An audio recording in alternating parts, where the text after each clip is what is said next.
One afternoon, a month later, Dorian Gray was reclining in a luxurious armchair in the little library of Lord Henry's house in Mayfair. It was, in its way, a very charming room, with its high-panelled wainscoting of olive-stained oak, its cream-coloured frieze, and ceiling of raised plasterwork, and its brick-dust felt carpet strewn with silk-long-fringed Persian rugs. On a tiny satinwood table stood a statuette by Claudian, and beside it lay a copy of Les Cent Nouvelles, bound for Margaret of Valois by Clovis Eve, and powdered with the gilt daisies that Queen had selected for her device. Some large blue china jars and parrot tulips were ranged on the mantel-shelf, and through the small lidded panes of the window streamed the apricot-coloured light of a summer day in London. Lord Henry had not yet come in. He was always late on principle, his principle being that punctuality is the thief of time. So the lad was looking rather sulky, as with listless fingers he turned over the pages of an elaborately illustrated edition of Manon Lescaut. The formal, monotonous ticking of the Louis XIV clock annoyed him. Once or twice he thought of going away. At last he heard a step outside, and the door opened. "How late you are, Harry," he murmured. "I'm afraid it is not Harry, Mr. Gray," answered a shrill voice. He glanced quickly round, and rose to his feet. "I beg your pardon, You thought it was my husband. It is only his wife. You must let me introduce myself. I know you quite well by your photographs. I think my husband has got 17 of them." "Not 17, Lady Henry." "Well, 18 then, and I saw you with him the other night at the opera." She laughed nervously as she spoke, and watched him with her vague forget-me-not eyes. She was a curious woman, whose dresses always looked as if they had been designed in a rage and put on in a tempest. She was usually in love with somebody, and, as her passion was never returned, she had kept all her illusions. She tried to look picturesque, but only succeeded in being untidy. Her name was Victoria, and she had a perfect mania for going to church. "That was at Lohengrin, Lady Henry, I think." "Yes, it was at dear Lohengrin. I like Wagner's music better than anybody's. It is so loud that one can talk the whole time, without other people hearing what one says. That is a great advantage, don't you think so, Mr. Gray?" The same nervous staccato laugh broke from his thin lips, and her fingers began to play with a long tortoise-shell paper knife. Dorian smiled, and shook his head. "I'm afraid I don't think so, Lady Henry. I never talk during music, at least during good music. If one hears bad music, it is one's duty to drown it in conversation." "Ah, that is one of Harry's views, isn't it, Mr. Gray? I always hear Harry's views from his friends. It is the only way I can get to know of them. But you must not think I don't like good music. I adore it, but I am afraid of it. It makes me too romantic. I have simply worshipped pianists, 2 at a time sometimes, Harry tells me. I don't know what it is about them. Perhaps it's that they are foreigners. They all are, ain't they? Even those that are born in England become foreigners after a time, don't they? It is so clever of them, and such a compliment to art. Makes it quite cosmopolitan, doesn't it? You have never been to any of the parties, have you, Mr. Gray? You must come. I can't afford orchids, but I spare no expense in foreigners. They make one's rooms look so picturesque. But here is Harry. Harry, I came in to look for you, to ask you something. I forgot what it was, and I found Mr. Gray here. We've had such a pleasant chat about music. We have quite the same ideas. No, I think our ideas are quite different, but he has been most pleasant. I'm so glad I've seen him." "I am charmed, my love, quite charmed," said Lord Henry, elevating his dark, crescent-shaped eyebrows, and looking at them both with an amused smile. "So sorry I'm late, Dorian. I went to look after a piece of old brocade in Wardour Street, and had to bargain for hours for it. Nowadays people know the price of everything, and the value of nothing." "I am afraid I must be going," exclaimed Lady Henry, breaking an awkward silence with a silly, sudden laugh. "I have promised to drive with the Duchess. Goodbye, Mr. Gray. Goodbye, Harry. You are dining out, I suppose. So am I. Perhaps I shall see you at Lady Thornbury's. I dare say, my dear, said Lord Henry, shutting the door behind her, as looking like a bird of paradise that had been out all night in the rain, she flitted out of the room, leaving a faint odour of frangipan. Then he lit a cigarette and flung himself down on the sofa. Never marry a woman with straw-coloured hair, Dorian, he said, after a few puffs. Why, Harry? Because they're so sentimental. But I like sentimental people. Never marry at all, Dorian. Men marry because they are tired. Women because they are curious. Both are disappointed. I don't think I am likely to marry Harry. I am too much in love. That is one of your aphorisms. I am putting it into practice, as I do everything that you say. Who are you in love with? Asked Lord Henry after a pause.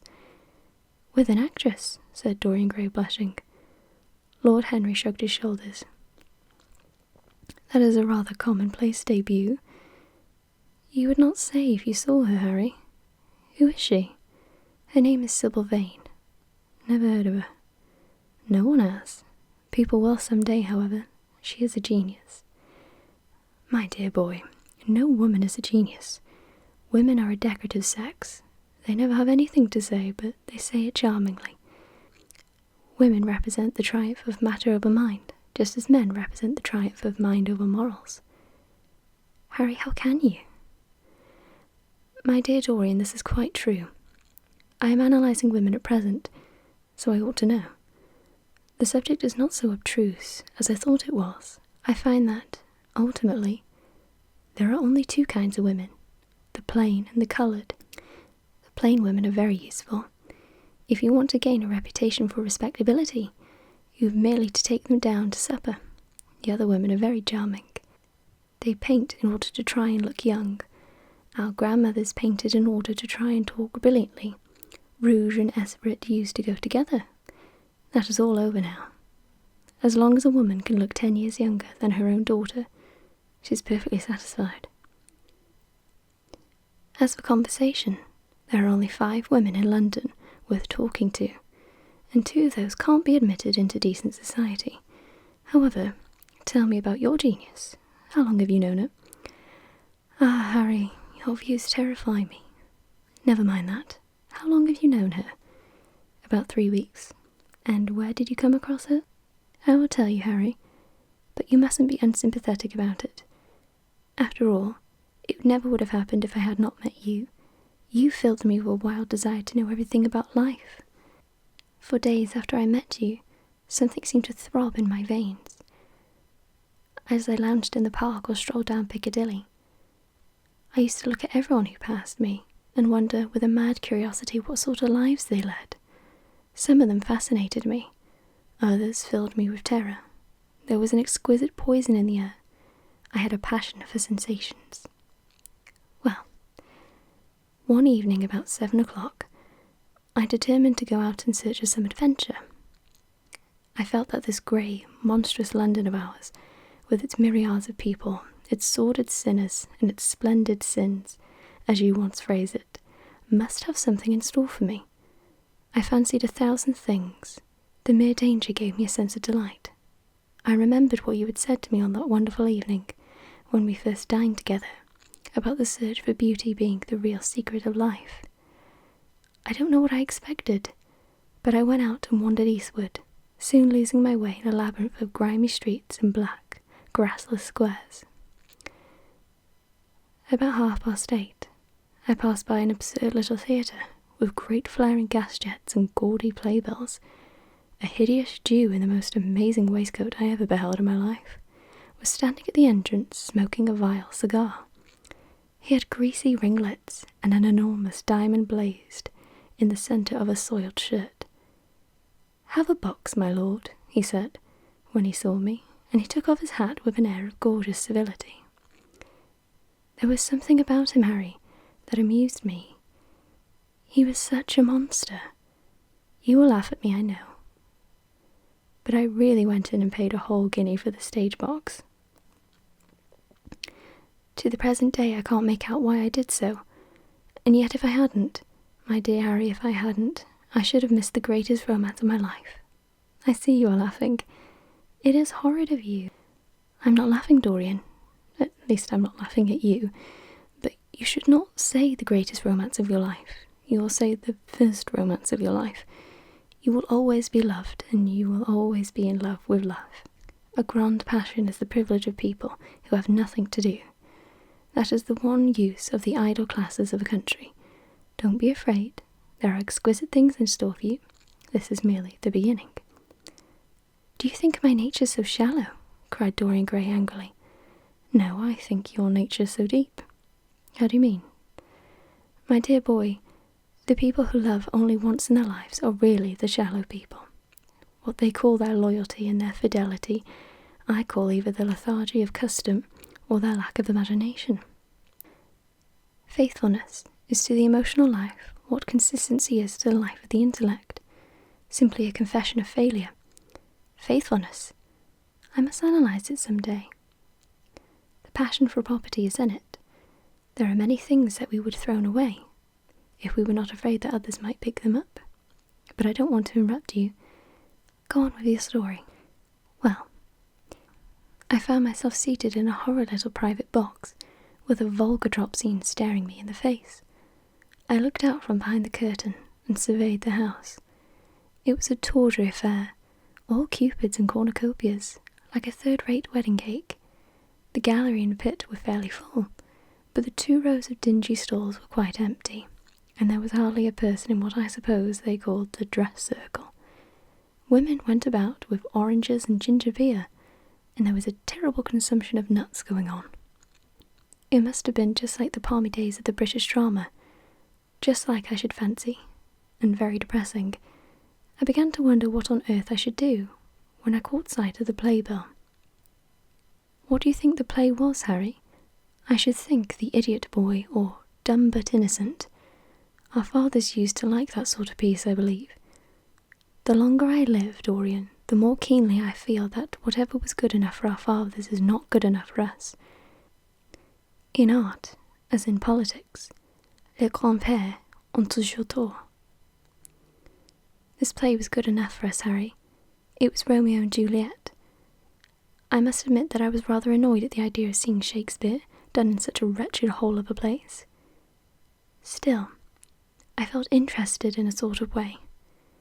At any rate, I determined to wait for the first act. There was a terrible orchestra presided over by a young Hebrew who sat at a cracked piano. That nearly drove me away, but at last the drop scene was drawn away, and the play began. Romeo was a stout elderly gentleman with corked eyebrows, a husky tragedy voice, and a figure like a beer barrel. Mercutio was almost as bad. He was played by the low comedian who had introduced gags of his own and was on most friendly terms with the pit. They were both as grotesque as the scenery, and that looked as if it had come out of a country booth. But Juliet? Harry imagined a girl, hardly 17 years of age, with a little flower-like face, a small Greek head with plaited coils of dark brown hair, eyes that were violet wells of passion, lips that were like the petals of a rose. She was the loveliest thing I'd ever seen in my life. You said to me once that pathos left you unmoved, but that beauty, mere beauty, could fill your eyes with tears. I tell you, Harry, I could hardly see this girl for the mist of tears that came across me. And her voice. I never heard such a voice. It was very low at first, with deep mellow notes that seemed to fall singly upon one's ears. Then it became a little louder and sounded almost like a flute. In the garden scene it had all the tremulous ecstasy that one hears just before dawn when nightingales are singing. There were moments later on when it had the wild passion of violins. You know how a voice can stir one. Your voice and the voice of Sibyl Vane are 2 things that I shall never forget. When I close my eyes I hear them, and each of them says something different. I don't know which to follow. Why should I not love her? Harry, I do love her. She is everything to me in life. Night after night I go to see her play.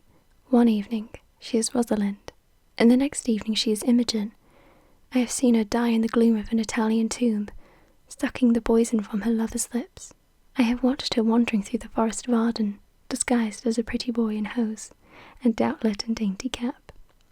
She has been mad, and has come into the presence of a guilty king, and given him rue to wear and bitter herbs to taste of. She has been innocent, and the black hands of jealousy have crushed her reed-like throat. I have seen her in every age and every costume. Ordinary women never appeal to one's imagination. They are limited to their century.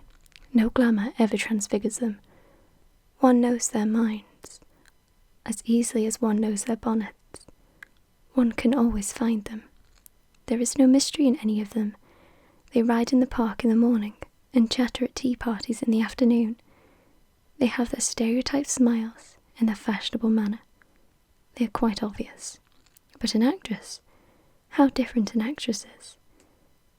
Harry, why didn't you tell me that the only thing worth loving is an actress?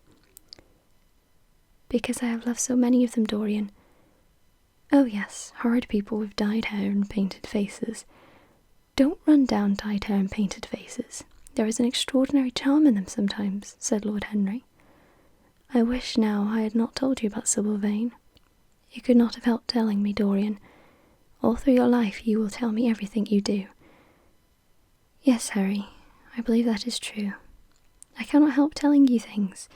You have a curious influence over me. If I ever did a crime, I would come and confess it to you. You would understand me. People like you, the willful sunbeams of life, don't commit crimes, Dorian, but I am much obliged for the compliment, all the same. And now tell me, reach me the matches like a good boy. Thanks. What are your actual relations with Sibyl Vane? Dorian Gray leaped to his feet with flushed cheeks and burning eyes. Harry, Sibyl Vane is sacred. It is only the sacred things that are worth touching, Dorian, said Lord Henry, with a strange touch of pathos in his voice.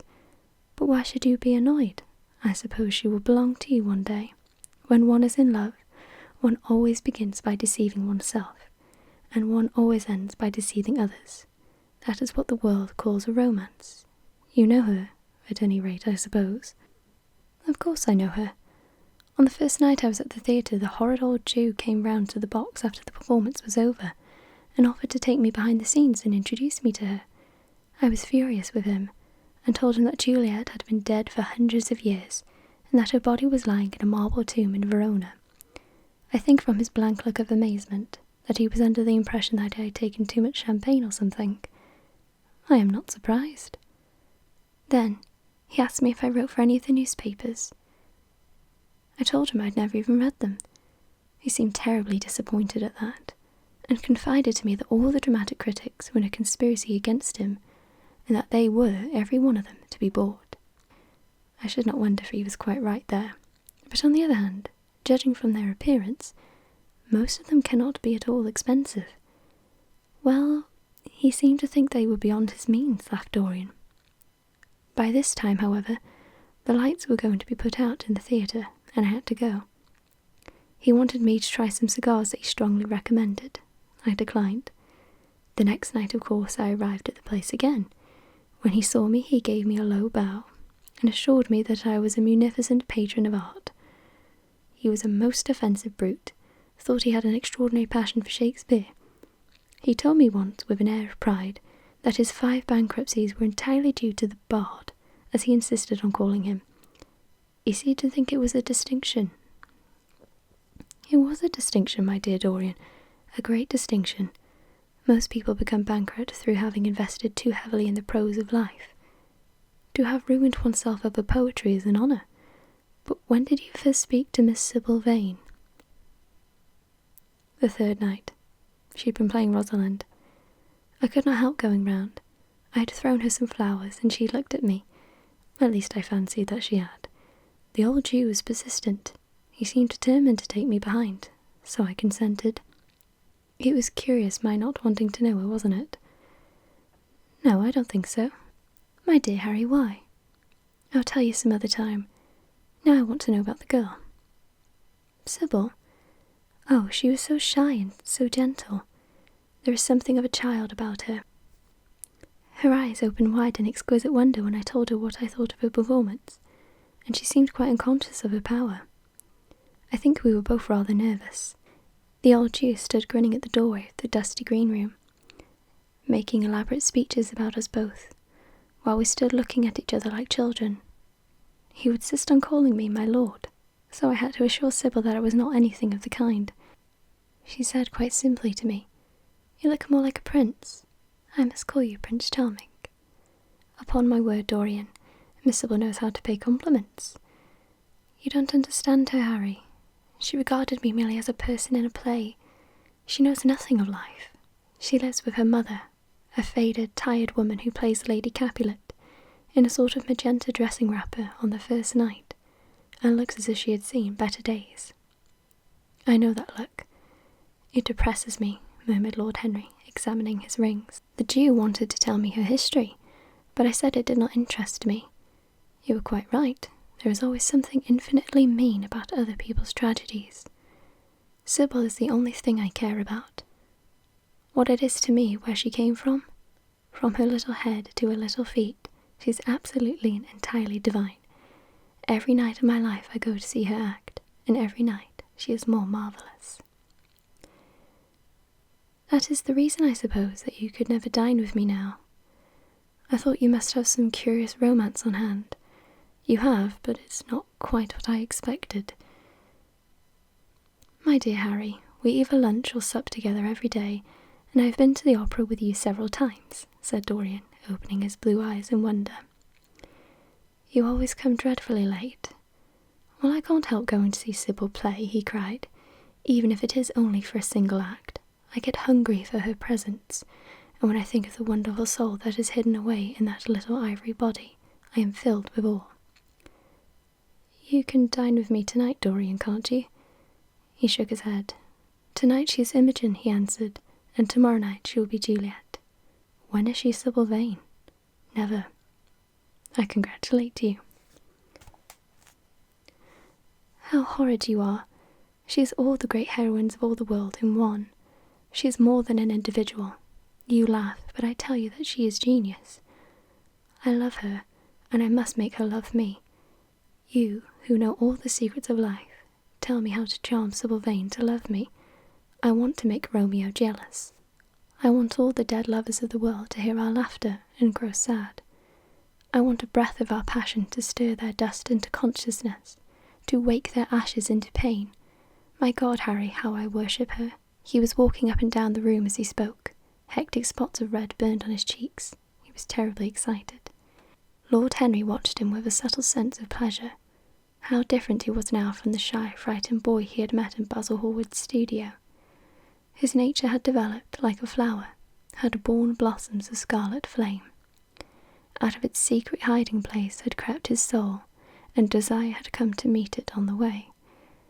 "And what do you propose to do?" said Lord Henry at last. "I want you and Basil to come with me some night and see her act. I have not the slightest fear of the result. You are certain to acknowledge her genius. Then we must get her out of the Jew's hands. She's bound to him for 3 years, at least for 2 years and 8 months from the present time.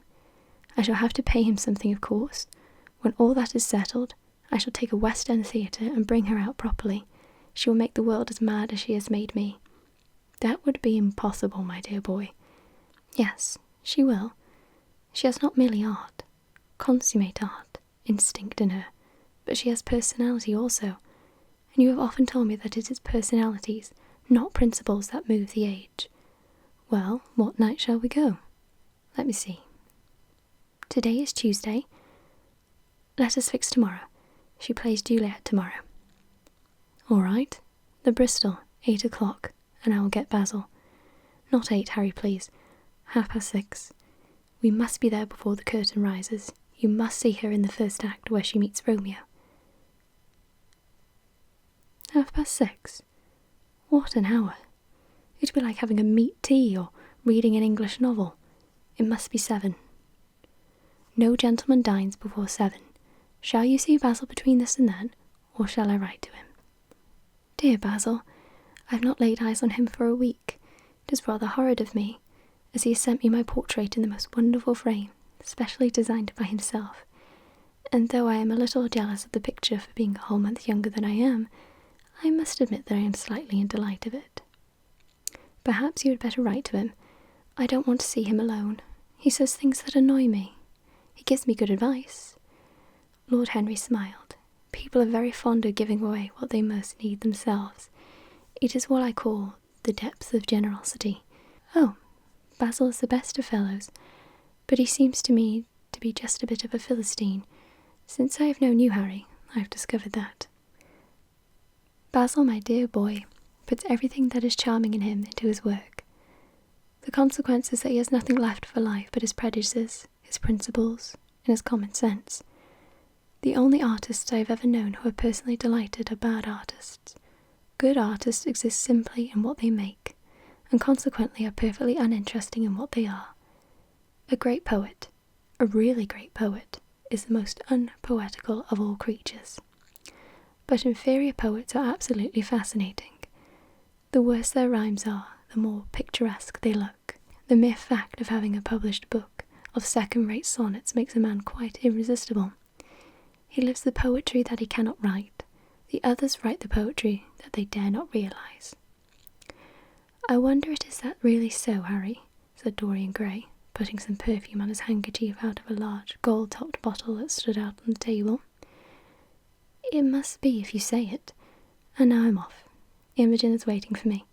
Don't forget about tomorrow. Goodbye. As he left the room, Lord Henry's eyelids drooped, and he began to think. Certainly few people had ever interested him so much as Dorian Gray, and yet the lad's mad adoration of someone else caused him not the slightest pang of annoyance or jealousy. He was pleased by it. It made him a more interesting study. He had been always enthralled by the methods of natural science, but the ordinary subject matter of that science had seemed to him trivial and of no import. And so he had begun by vivisecting himself, as he had ended by vivisecting others. Human life, that appeared to him the one thing worth investigating. Compared to it, there was nothing else of any value. It was true that as one watched life in its curious crucible of pain and pleasure, one could not wear over one's face a mask of glass, nor keep the sulphurous fumes from troubling the brain, and making the imagination turbid with monstrous fancies and misshapen dreams. There was poison so subtle that to know their properties one had to be sicken of them. There were maladies so strange that one had to pass through them if one sought to understand their nature. And yet, what a great reward one received! How wonderful the whole world became to one! To note the curious hard logic of passion and the emotional colour life of the intellect, to observe where they met and where they separated, at what point they were in unison and at what point they were at discord. There was a delight in that. What matter was the cost was? One could never pay too high price for any sensation. He was conscious, and the thought brought a gleam of pleasure into his brown agate eyes, that it was through certain words of his, musical words said with musical utterance, that Dorian Gray's soul had turned to this white girl and bowed in worship before her. To some extent, the lad was his own creation. He had made him premature. That was something. Ordinary people waited till life disclosed to them its secrets, but to the few, to the elect, the mysteries of life were revealed before the veil was drawn away. Sometimes this was the effect of art, and chiefly of the art of literature, which dealt immediately with the passions in the intellect. But now and then a complex personality took the place and assumed the office of art, was indeed in its way a real work of art. Life having its elaborate masterpieces, just as poetry has, or sculpture, or painting. Yet the lad was premature. He was gathering his harvest while it was yet spring. The pulse and passion of youth were in him, but he was becoming self-conscious. It was delightful to watch him, with his beautiful face and his beautiful soul. He was a thing to wonder at. It was no matter how it all ended, or was destined to end. He was like one of those gracious figures in a pageant or a play, whose joys seem to be remote from one, but whose sorrows stir one's senses of beauty, and whose wounds are like real red roses. Soul and body, body and soul, how mysterious they were. There was animalism in the soul, and the body had its moments of spirituality. The senses could refine, and the intellect could degrade. Who could say where the fleshy impulse ceased, or the physical impulse began? How shallow were the arbitrary definitions of ordinary psychologists, and yet how difficult to decide between the claims of the various schools. Was the soul a shadow seated in the house of sin, or was the body really in the soul, as Giordano Bruno thought? The separation of spirit from matter was a mystery, and union of spirit with matter was a mystery also. He began to wonder whether we could ever make psychology so absolute a science that each little spring of life would be revealed to us. As it was, we always misunderstood ourselves, and rarely understood others. Experience was of no ethical value. It was merely the name men gave to their mistakes. Moralists had, as a rule, regarded it as a mode of warning, had claimed for it a certain ethical efficacy in the formation of character, had praised it as something that taught us what to follow and showed us what to avoid. But there was no motive power in experience. It was as little of an inactive cause as conscience itself. All that it really demonstrated was that our future would be the same as our past, and that the sin we had done once, and with loathing, we would do many times, and with a joy. It was clear to him that the experimental method was the only method by which one could arrive at any scientific analysis of the passions, and certainly Dorian Gray was the subject made to his hand and seemed to promise rich and fruitful results. His sudden mad love for Sibyl Vane was a psychological phenomenon of no small interest.